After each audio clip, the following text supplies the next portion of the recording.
Hey there, girlfriend. Are you recruiting? I am so excited for you. Good for you. You're growing your team. You're going to level up your business. But have you ever asked yourself, how do you qualify your prospects and new team members? Well, we're going to get to the bottom of that in this video today. So we'll see you inside.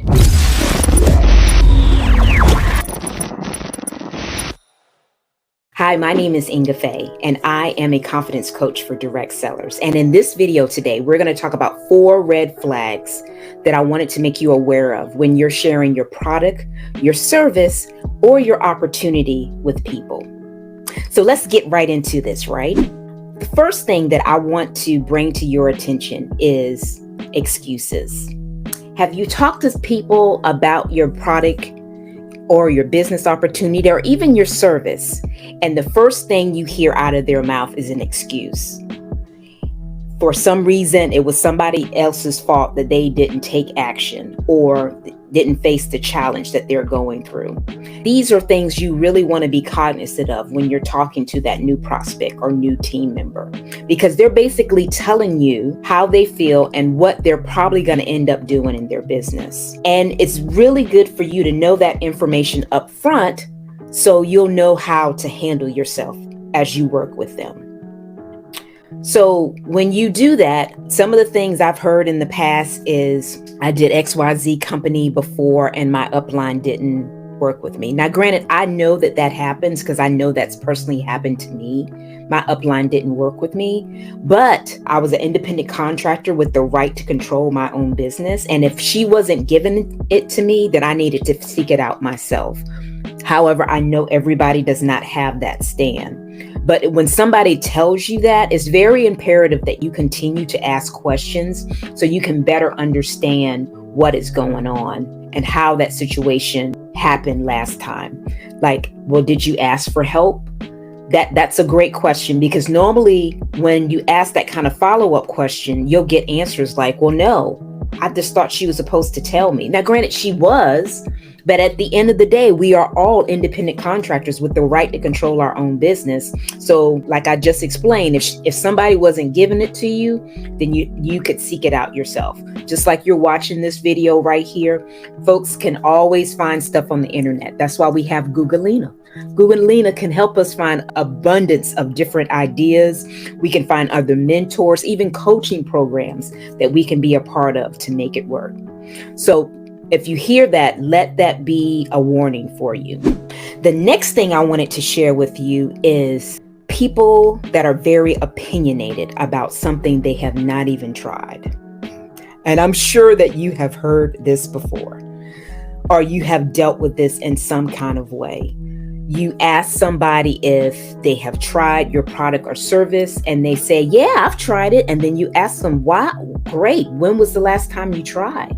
And they tell you, oh, it was 20 years ago. Now, we all know that things have changed since 20 years ago.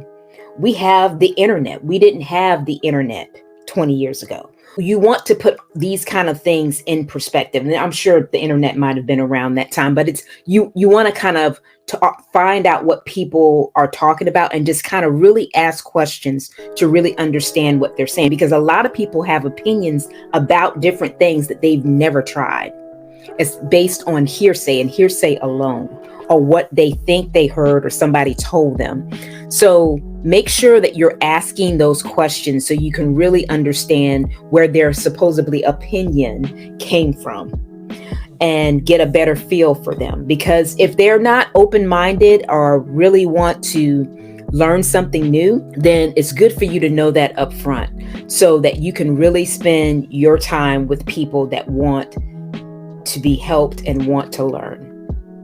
So before I go on to the third red flag, I wanted to remind you to subscribe to the YouTube channel. We upload a video every Thursday for your viewing pleasure, and we don't want you to miss a beat. So be sure you subscribe. So the next red flag that I wanted to share with you is they're not coachable. Kind of similar to that person that I just talked about that's very opinionated.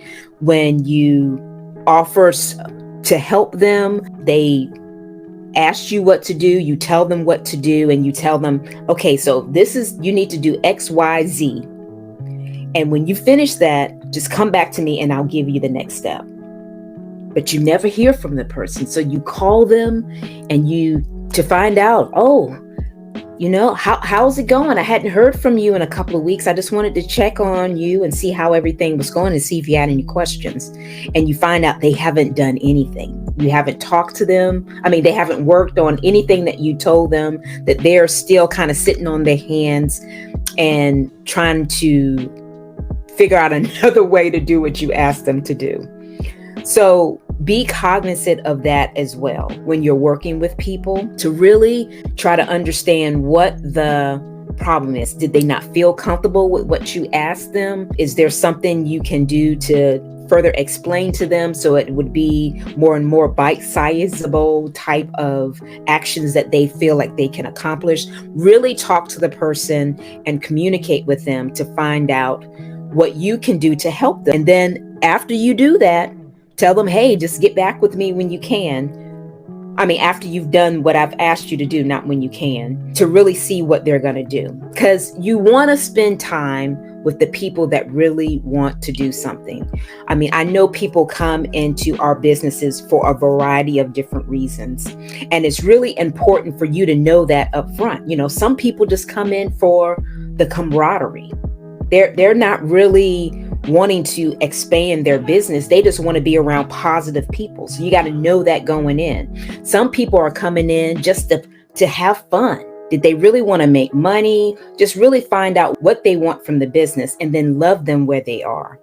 Well, I know from experience that working with several people on my personal team and coaching people as well outside of my company, that you don't want to convince people to buy your product or even join your team. Because if that's how you start, that's exactly how you will have to finish. You want people, they want to do the business, and you're not pulling them along or you're stringing them along. Because at the end of the day, we are all adults and people are going to do what they want to do. And just, know that they're going to do that.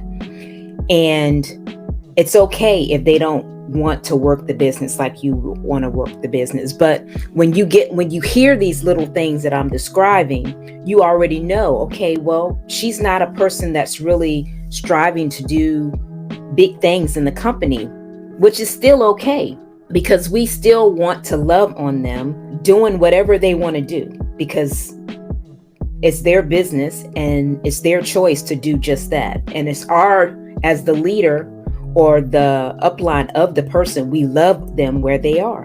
And that really comes down to that. We want to love them where they are.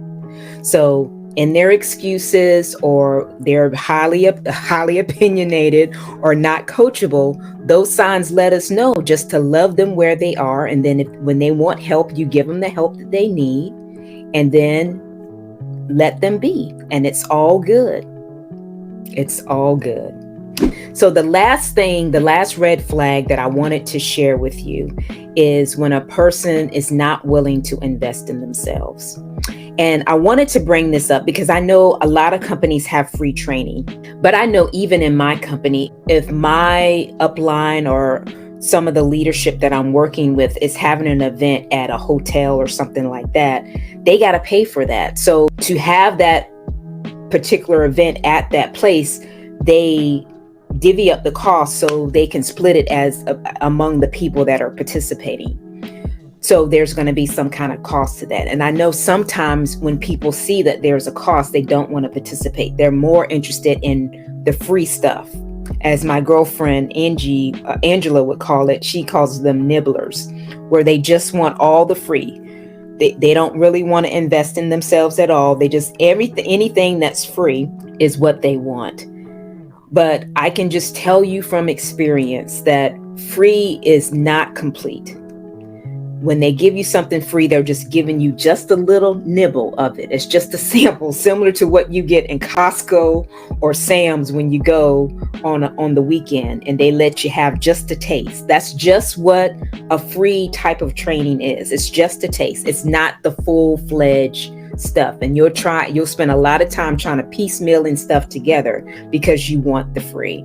So when someone lets you know that they don't want to invest in themselves, whether it be big or be small, again, you just love them where they are and know that this is probably not a person that I should spend a lot of time on, because they don't want it. They're not desiring to do big things, and I'm just going to love on them, and when they need something, I'm going to provide it for them, but I'm not going to run after them.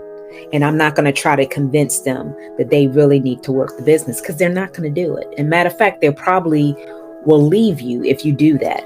If you start nagging them about it, because that's not the reason that they joined. They joined for the fun. They joined for the camaraderie. They did not join to be a top earner, like maybe you're trying to be.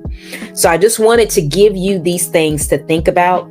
So when somebody gives you an excuse, or they're highly opinionated, or they are not coachable and don't want to invest in themselves, that it's okay. You just love on them. When they call you, you give them the answer that they need, and it's going to be a-okay.